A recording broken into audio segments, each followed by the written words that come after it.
Burco is the aftermarket leader in providing quality products and solutions for broken side view mirrors.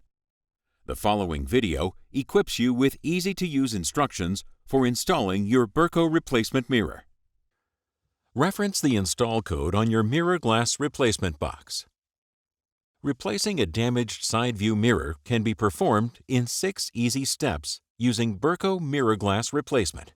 You will need these tools to install your Burco mirror replacement. Please follow industry-accepted recommendations for personal safety.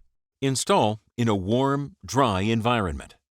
Remove all existing broken glass and adhesive from the mirror's plastic frame and backing plate using the flathead screwdriver or a putty knife.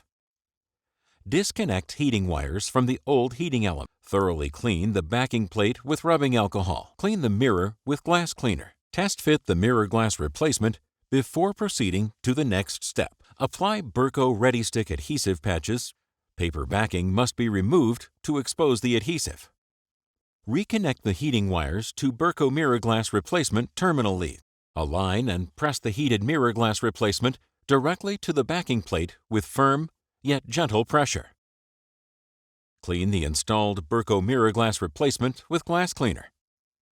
For additional information, visit burcoinc.com.